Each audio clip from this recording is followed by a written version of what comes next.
This time on Captain Chaos's Laboratory, we're going to be doing something slightly different than fixing Department 56, Max, or Mr. Christmas. Michael's just today put out a lot of their Halloween stuff. So I saw this sign, I thought it was pretty cool, so I took a look at it and found out that this, which is floating, there's a gap, is translucent, which means that you can light it up from the back. It's attached to white cardboard or MDF. Here's the back side. It's got a basic wood frame. It's from Ashland Village, or excuse me, Ashland Halloween, sorry, Village. Jeez. It's $20 US or $25 Canadian. Michael's is kind of nice that they have the vouchers, and I used one of my vouchers, so I got it for 50% off with the voucher. But anyhow, I was saying, with it being translucent, I use my cell phone light to check it. I could possibly take an old light strip I have and make it light up. So that's what I'm going to do. Since I have this light strip that is a couple inches longer than this sign, and wrapping it. I thought about wrapping it on the inside edge and lighting. Yeah, it's too bright and it looks stupid. But this gap is just big enough I can get this to shove in there. But then I gotta power it. So I'm going to put a small hole in the back. That's what that's for. So I can feed the wires through. And I'll probably have a little port I'll hot glue on the back here to plug in to power. Now, of course, having the port means it won't lay flat anymore. It'll lay more like this, where it sticks up. And so it's going to be harder to attach to a wall. If I hang a hook on the wall, this would compensate. But you can also, however thick your port is, just put a couple of pieces of wood, popsicle stick stacks, pencils, whatever, glue them to the back, and it'll make the perfect offset. Again, random junk. Or you can just get a whole new frame too if you want. That's up to you. So, I was looking at putting the power port in the center, which means I can technically drill anywhere as long as the hole is behind the edges of the plastic sign. So I'm probably going to have it off center of the hole, and I'm going to do the scientific method. I'm going to see how far in this goes. So instead of using a tape measure,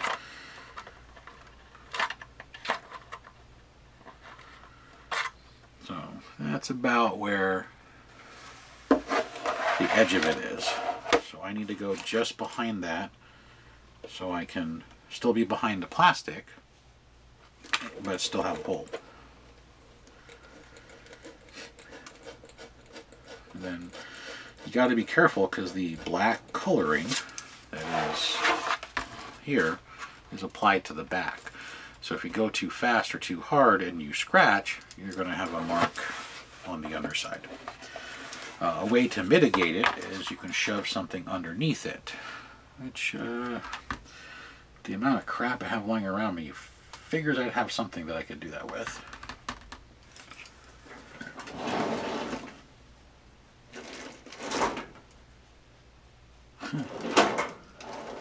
Everything I have is not big enough. Screw it. Just put the light in there.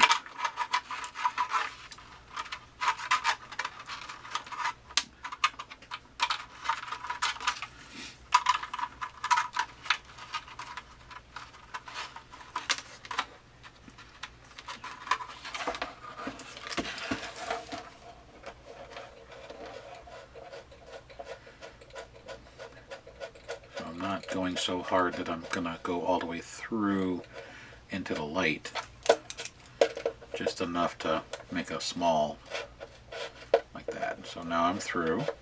Just gonna clean up the hole a little bit, and then I should test fit the wires.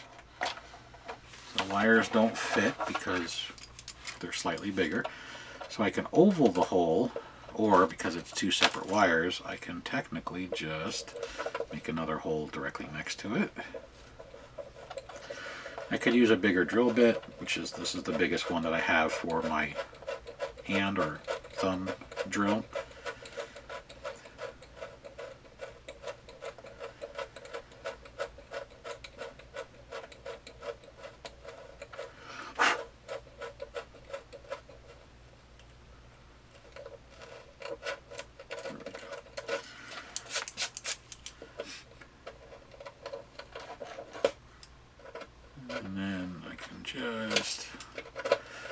can use an X-Acto knife too, but this way the hole is more oval and I can twist it and tear out some of the material.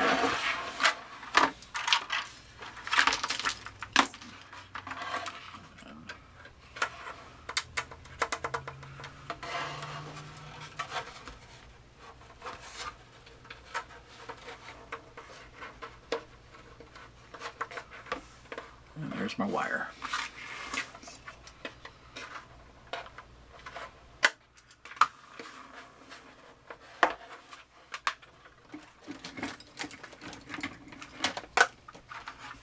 Yeah, when I saw this sign there, which they have a lot of interesting stuff this year at Michael's.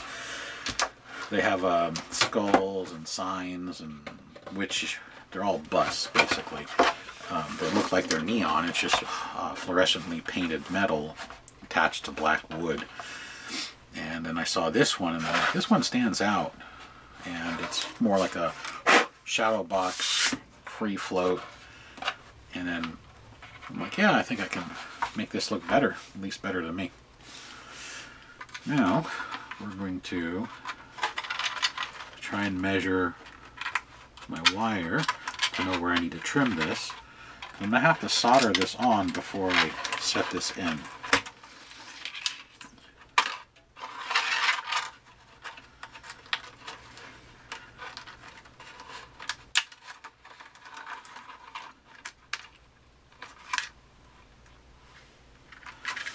So I have two sections that I'll be cutting off.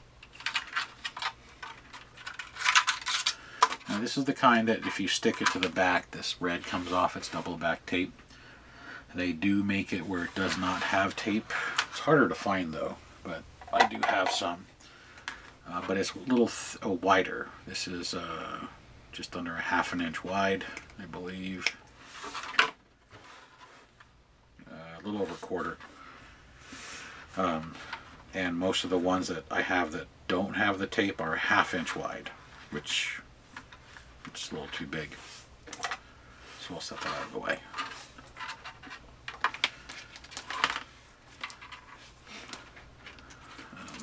Then this side has the bigger copper pads for soldering, so that's the side I'm going to solder to. You can see the pads.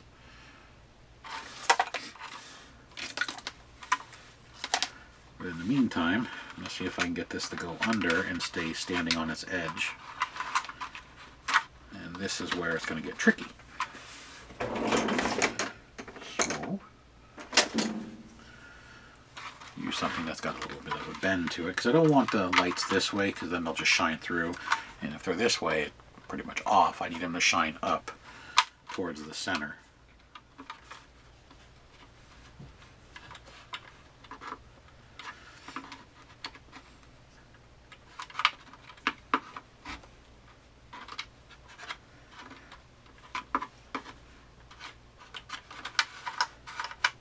Oh, and this light strip is 12 volts. That's where I forget to tell you what the voltage is of this light strip is. So it's 12 volts. And it's just a hair too wide. Now, I should be able to trim a little bit off the edge and not interfere with its functionality. So,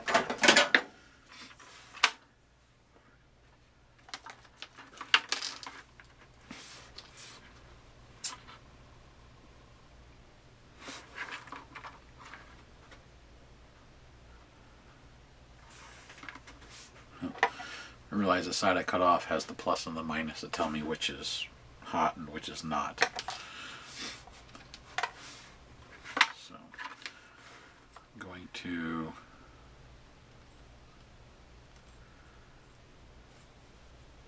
just narrow this strip a hair. I can see the tracks that the path is, so I'm trying not to cut the track. I'm just cutting next to it. So this is going to take a minute.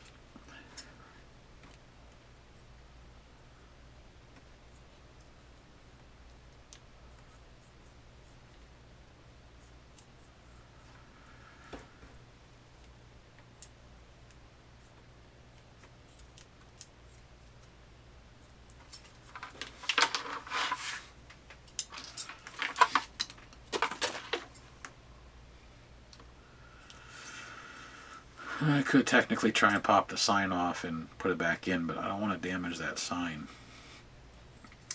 I don't know how they have it held on. I'm certain it's glue, but I don't want to take the glue and have it rip the paint off the back side of the plexi,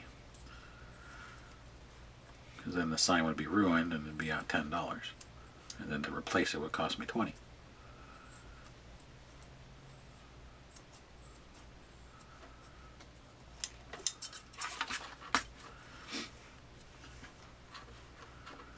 I know that the different Michaels across the country are getting all their Halloween stuff in. I've already pretty much purchased all the stuff I need for my village, which was way more than I anticipated. The stuff this year, there was a couple I definitely wanted, but apparently that was most of them. I normally don't buy the entire set because I'm not into certain genres of spookiness, I guess you could say. But I didn't buy the witch thing, and I forgot what it's called. But the other ones I liked.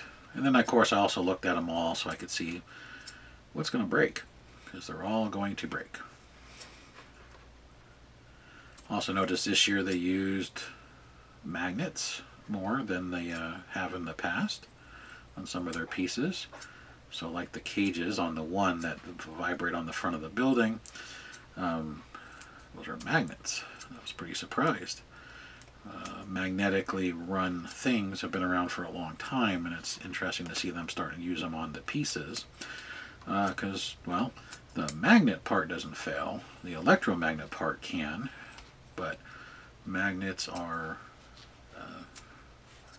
starting to appear more and more in animatronics. Previous, they used the magnets on the train, or trains, or the trolley, where it goes back and forth. It switches directions because it has magnets glued into the track, and it has a magnetic reed switch inside the bottom of the trolley that the magnet engages and it reverses polarity, which is why it goes back and forth. So it's interesting to see that this year they went back to the magnets, and from what I could see, because the magnets are exposed on the outside on the below the cages, they're using neodymium magnets, so they're small and relatively powerful. So as long as they don't fall out of their glued in holes, they should last you a lifetime. The rest of it, though, you might have problems with because, well, it's animated. It's going to fail at some point.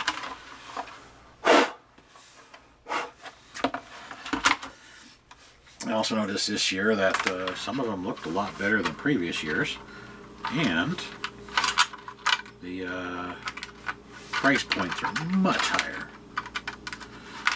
I knew there would be a couple of expensive ones, but I think there's 3 or 4 this year that are just under $200 US. It's like, wow, that was a lot of money.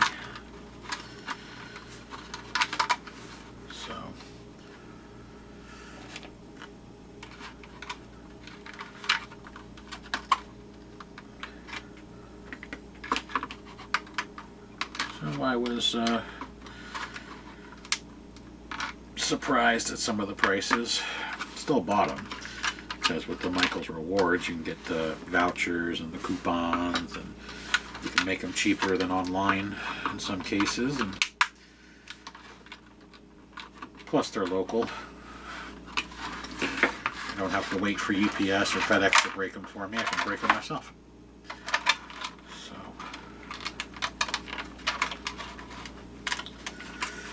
This was a great idea on paper. Just needed to start going under. It's trying. But at the same token, I don't want to.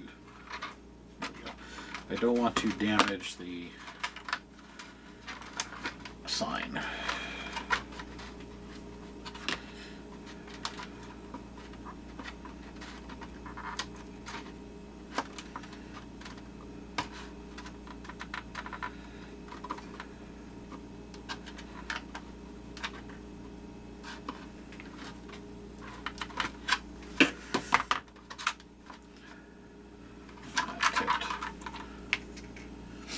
Also, got possibly for the next giveaway for next month one of the new pieces. I worked out a deal with my local Michaels manager where their display models, when they get them, they come in a different type of packaging. If there's a problem with them, I get them from her, and that's where some of these come from that I've given away.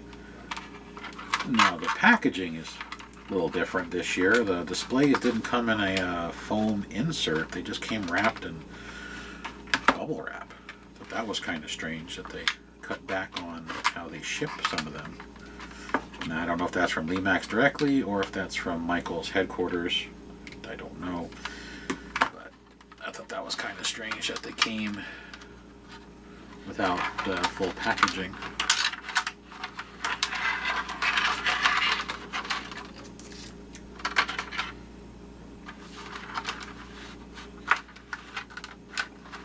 Might have to trim the other side too. It's just a little too large still.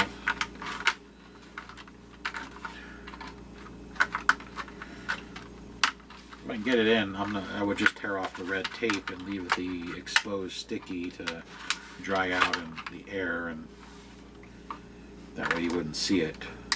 But can't get it to stay. There we go. I think we're getting it now.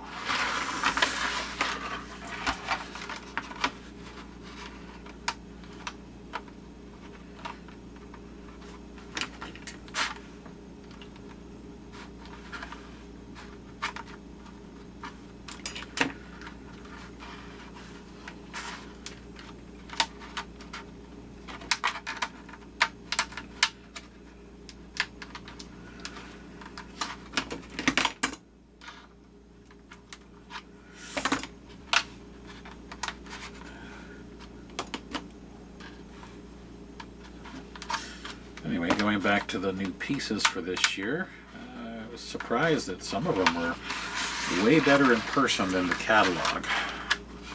Normally the catalog's, to me, a decent rendition of what you're going to get, but this year, to me, the catalog didn't do the coloring justice to what came out.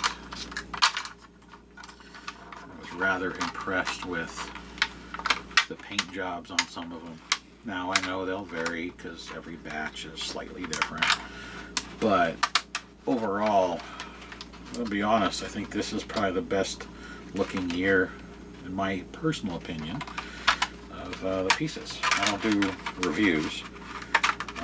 There's plenty of YouTubers out there that do. I mean, I'll review them when I repair them, because tell you what I like or don't like about the repair process, or the paint job, or the coloring, or where they should or shouldn't have put the extra lights. But this does not want to stay like I wanted it to. But there's this magic stuff called hot glue that'll help hold it in place once I'm done. What this will do is give you a better idea of what I am going for.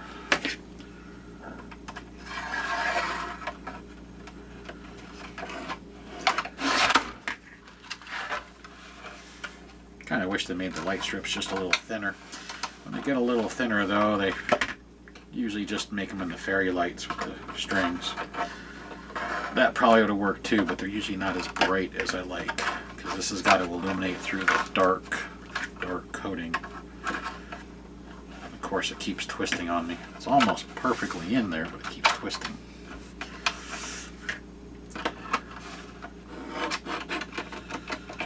So if you actually watch this video, you can put down what you like about this year's villaging. Can't remember the name of the house, but it's the one where they're making props or Halloween display stuff, and the paint job is beautiful, at least in my opinion. Before I solder it, let's make sure that nothing's damaged, and you can get an idea what it looks like.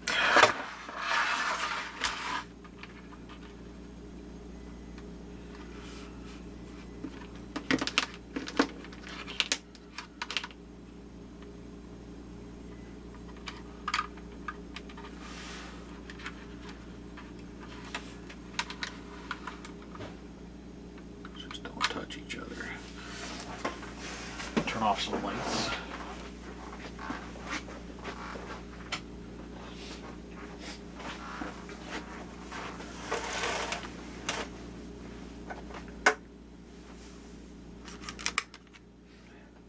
So, once I get these tucked inside, you won't see this outer lip, but you can get an idea of what I'm trying to go for. You can see how this sign lights up. And to me, that looks pretty good. Now, I can change the intensity, like that is full power right there. But I could run it at a lower voltage, like this is 9 volts. That's 8 volts. Looks good on camera. The 8 volts doesn't look so good to the eye. 9 to 10 volts, that's 10. It reduces the dark spot in the center where it's attached. 10 volts, 9.5. So you could technically run this on a 9 volt battery, believe it or not. But if I want to run it on a car battery, because this is a 12 volt light strip, that's its full intensity. And I know the camera's swamping and it's making it blurry. It's not blurry, it's just really bright. So I'm going to probably just put it on a 9 volt power supply, because, or a 10 volt if I have it, because that is like the perfect brightness. I know it's upside down. That's so I don't touch the two leaves together and cause it to go beep, there's a short. So I'm going to trim the other side now so I get it to fit under like it's supposed to, or like I want it to, and then solder and pull the wires through. So I'm going to turn all the lights back on first.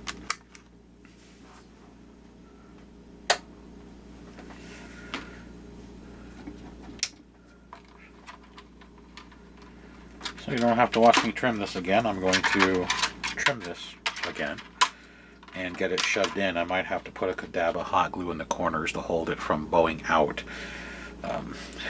If you kink these, it will usually retain most of its shape, especially if it's not near a solder or component joint. Like that's a component, and that's where they soldered the tape together instead of the copper pads, because it wasn't long enough, so to make it the equivalent length. So they usually do it in sections. So there's another solder junction. They're about a foot apart, a little over. So it makes it harder to bend it when you don't have a copper set of pads, and then you have to deal with the balls of solder.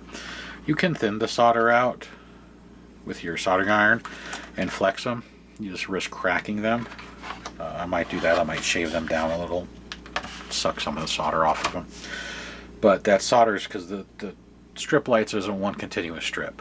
They make them so long, then they put a solder joint, and they make them so long in the solder joint until they reach the desired length for their spools, whether they're 6-foot spools, 3-foot spools, 16-foot spools, 50-foot spools, so on and so forth.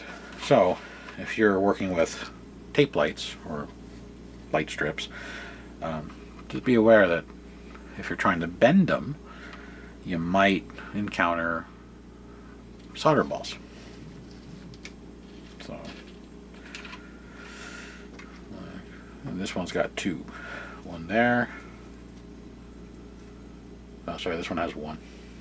So one big one right in the middle. But anyhow, I'm going to trim this down some more and get it to fit. I got my hot glue gun to my side all ready to go, because I know I'm going to have to put a dab in the corner so they don't bow out.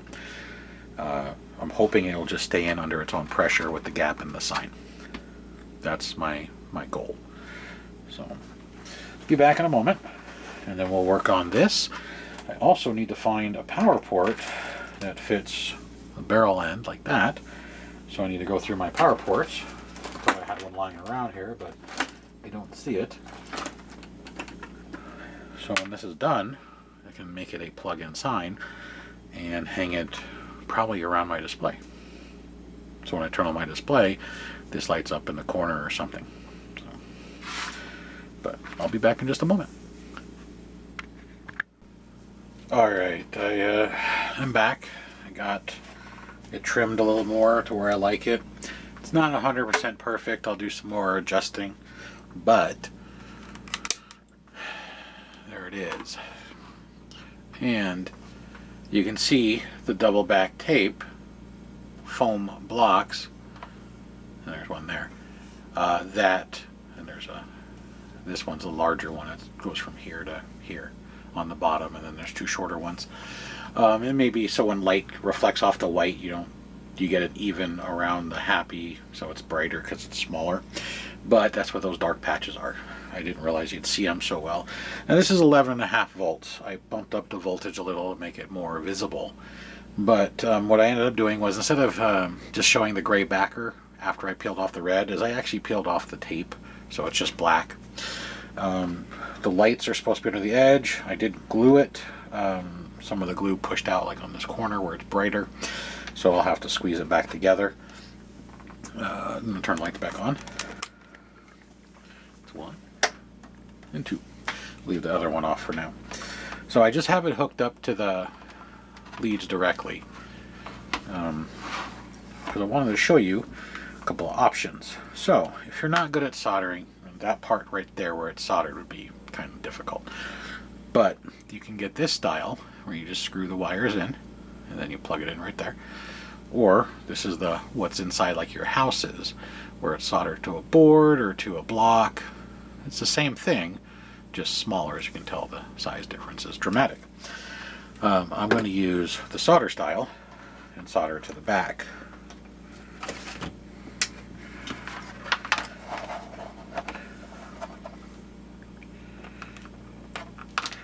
So I was thinking I could either shorten these wires and solder here. I can solder off to the side, up high, down low. I usually don't put them too close to the bottom. I usually have them up a little, so that way if it's a straight one, it plugs in. Straight meaning this. Or if it's a 90, it's still, so it's not protruding past. The only thing you see out the bottom is the wire versus the fat part of the head on the style barrel.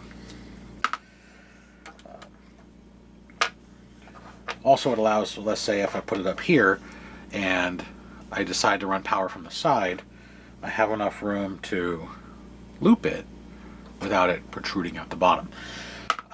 It's preference. If you do something like this, I just, it's the way I do things.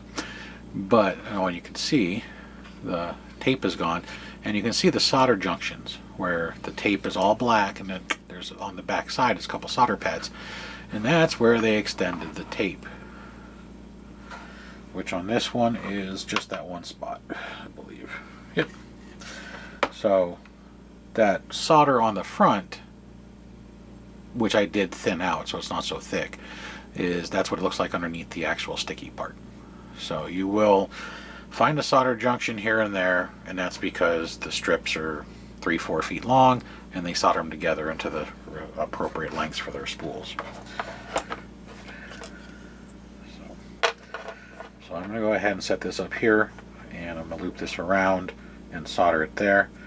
I can just shorten it and make it a straight shot, but I don't put mine all the way at the bottom. I just, like I said, it's more of a personal preference. It's whatever works best for you. If you do anything like this, I modify stuff constantly to fit my personality or display. I do things differently than others. I've been doing it my whole life. Even when I was a kid, I was modifying things to the way I wanted them. Here's the thing, I can do stuff like this all day long, but I still have a hell of a time cutting foam and making it look like anything decent.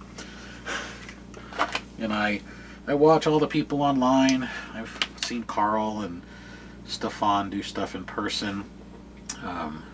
Carl from Halloween Villages by Carl, and Stefan, I forgot the name of his YouTube channel. But I can envision what I want, I just can't make it. But if it's electronic, I can usually do it just fine. So we all have our strengths and weaknesses.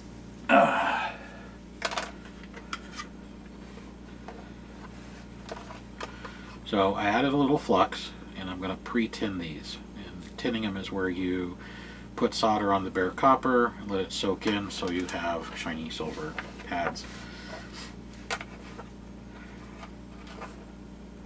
If you have inferior pads or copper, especially if it's from mostly China where they use a copper flashed aluminum wire, it makes a lot of sense to do this. I usually do it anyhow just because that's used. I took it out of something. That's new wire, and I want to make sure I get a good bond. Now I already know the polarity, but the center pin goes, which is usually hot, goes all the way to the back. The front pin is usually ground. This third pin off to the side is just a mounting pin. It's soldered to the board to give it rigidity.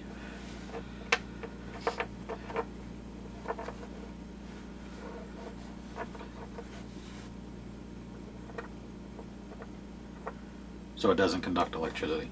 So if you solder something to it, it's not going to work.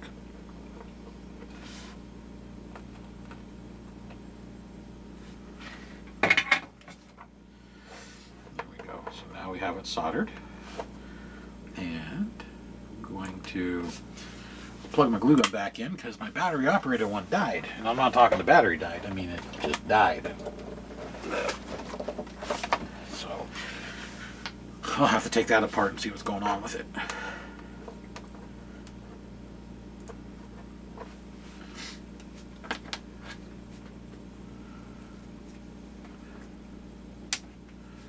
And we'll put that there. And whoops, that's the hot. That one there. A lot of these are also marked, so you know if they're which end's which. We got lights. And you watch a lot of my older videos, this is my go-to plug-in from Arrow, which most of it's missing. I like this older one a lot because it gets really hot. I have a couple other ones that aren't made by Arrow and they don't get near as hot. The hotter the glue is, the clearer the glue comes out, but it takes longer to cure, which can be a pro work on. And you're more likely to burn yourself. I've got third-degree burns off of this, second and thirds, where I've been gluing and I went across my finger with the liquid that comes out, and you lose skin. So I'm not shilling for Arrow. I like their glue gun and I like their electric staple gun. Put a little blob of glue right there, and then I'm going to hold it. Get rid of the glue string.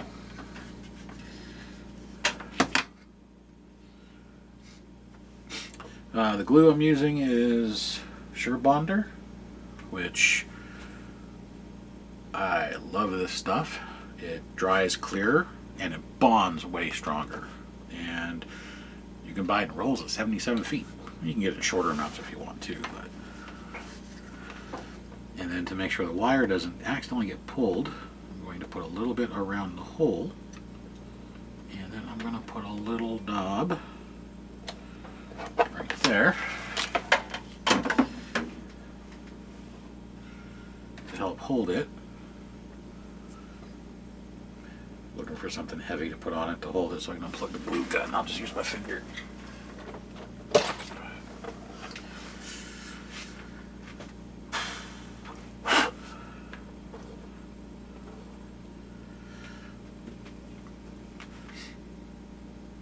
And I'll get a power supply and I'll plug this in. I'll probably hang it on the entrance area to my Halloween room. Or my Limax room, as some people call it, my village room, whatever you want to refer to it as.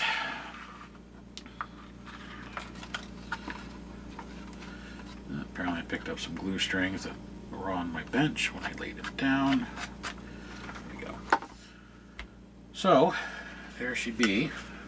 I'm going to clean up the edges a little bit.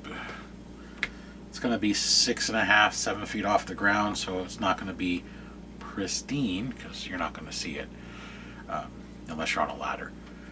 But where I plan on putting this is to the entrance to the room, which it's 8-foot ceiling, so probably mounted about 7 foot up because the arch is starts at 7 foot that enters the room. So I'll mount this probably just a little bit above the bottom of the arch. But this is the new sign from Michaels, and it is opaque, which is nice, so you can see through it. And this is an idea. The reason I went with bright white lights, I'm going to bump up the light a little bit just to make it a little bit more, trying to focus in the happy, there we go. So to make the Happy Halloween as clear as I can tell on the viewfinder, I've dropped it down to 8.5 volts, which is 500 milliamps of draw on this 12 volt string. You can use a white string that's 5 volts that uses USB. All my USB strings are RGB, which means they change colors. That's great, but this isn't a clear sign. So this is kind of an off orange stripe, and this is yellow with orange and red highlights around the letters. If you're using colors, let's say like green, yellow and green doesn't look green. You're going to get teal, or you're going to get purples. You're going to get, the colors aren't going to look right because it's not clear or white. So that's why I went with white, so I can just highlight the existing colors that came with the sign, being the black background with the off orange border, and then the yellow, orange, red highlighted letters. So there is a couple of dark spots because of the foam. There's nothing I can do about that. There, and there. But overall, it's not bad. I think it'll look fine hanging up once I clean up the glue and touch up a couple of areas where the lights are showing. Another thing I might try is the edges of the lights where they're sticking out a hair because of the glue is a black Sharpie. And if I just paint the edge of this black, it should darken the outer ring, allowing it to be more, less visible light, more appealing. In person, it looks great, except for this corner where the piece shifted. I'm not too upset with it for basically a $10 cost, because everything else I've had lying around. That's why it's the Random Junk Channel. I just took that power port off of a circuit board I threw away. It's one of those things. You can also get them from your Lemax pieces like here, or this Department 56 piece here. If you have parts houses or parts pieces, you can buy them online. They're getting harder to find. This style you can find everywhere. I do use this occasionally, but I don't like how large it is, because you can see how massive it's. What, they're like 1.5 inches long. Yeah. So, but they're more user friendly, especially if you don't have soldering skills, or you don't care, you can't see it. My display, I have a couple of these behind my display, and I use them as power distribution, where I'll have 2 or 3 wires on each going in and out. So I'll have 3 wires on the hot, 3 wires on the not, and they'll power some accessories like lights or lamps, or houses where I built my own lighting, because I don't use the white incandescents that come with the houses. I make everything low voltage. That way you can put more houses on a circuit because they draw less power. Like this. If I run this, let's see what it looks like in dark. So if I ran this to the entrance to my room right now, I would run it probably around that brightness. Yeah. Yeah, I'd probably bump it up to 9 volts, which is 1/10 of an amp. That's nothing. I can literally run this on a 9-volt battery. You know what? Let me see if I can find one. We'll try that just to prove a point. Hey, look, I got one right there. Didn't even have to look very far. So,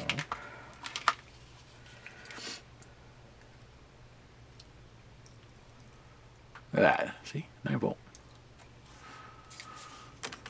Light's coming on. So, hot. not.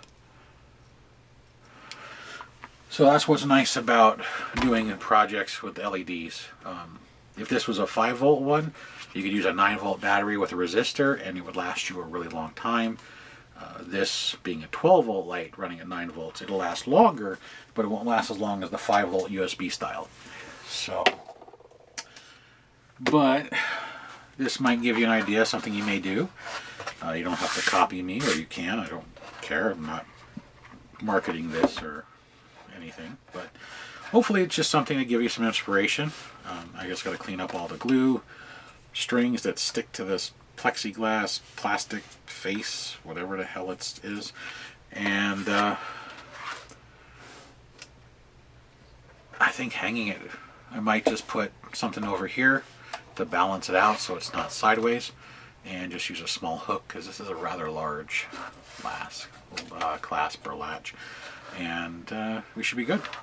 So this was just a interruption from working on some of the Limax pieces, because a couple of them are that I'm working on are quite time consuming. This one over here you won't see a video of, but the one that takes this little circuit board right here, there'll be a video of. I think you'll all enjoy it because it fixes a problem when you have certain pieces that have burned out circuit boards. This little guy, so it's a little sneak preview, fixes a timing issue on a circuit board that's fried on the octo swing. So you know how that thing swings out and then swings in. Well, the circuit board's fried, so it doesn't swing, doesn't light up either. But this guy has been, we finished programming it, it now causes it to swing like it's supposed to. Once the lighting circuit's done, I'm going to show you all about it. And then we'll be good. So, thanks for watching. Till the next one, where we'll be probably working on a house of some sort. Whether it's this one over here, which I'm still waiting on a motor, or well, that one I've already filmed before, or the circuit board, or one of the other 37 pieces I have. We'll see you then. Also, don't forget, every month we're giving away a piece for free. And next month, which would be the August giveaway, because it is currently July 20th, it might be one of the new pieces from this year, a small piece, which was a display that had an issue when they sent it to Michael's. That I'll fix the issue, and then we'll get it ready to go for the next one. And then after that, we'll probably do one more Halloween, because it'll be September, and then we'll go back to Christmas stuff. That way you can get all the Halloween stuff, hopefully, before the Halloween season's over. So until the next one, thanks for watching. Hopefully you got some inspiration out of this, have something, an idea to do with some of the new stuff that's coming out this year, and you can incorporate it. It doesn't have to be village related to put it in your village. It may not make sense to people, but I think this will make a nice addition to the entrance to the room, hanging above the entrance to say Happy Halloween, because the room is Halloween 365.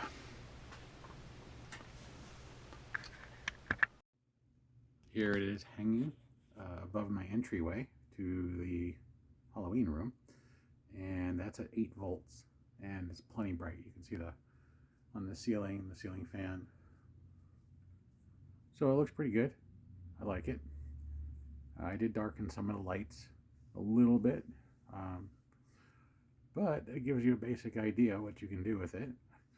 And if you remember on my old videos, I still have the Grim Reaper clock. You can go back through the history and find it. And that thing's on 24/7 unless we lose power. So it's been running for years. So this will be on anytime I turn on the Limax or Halloween room. So thanks for watching.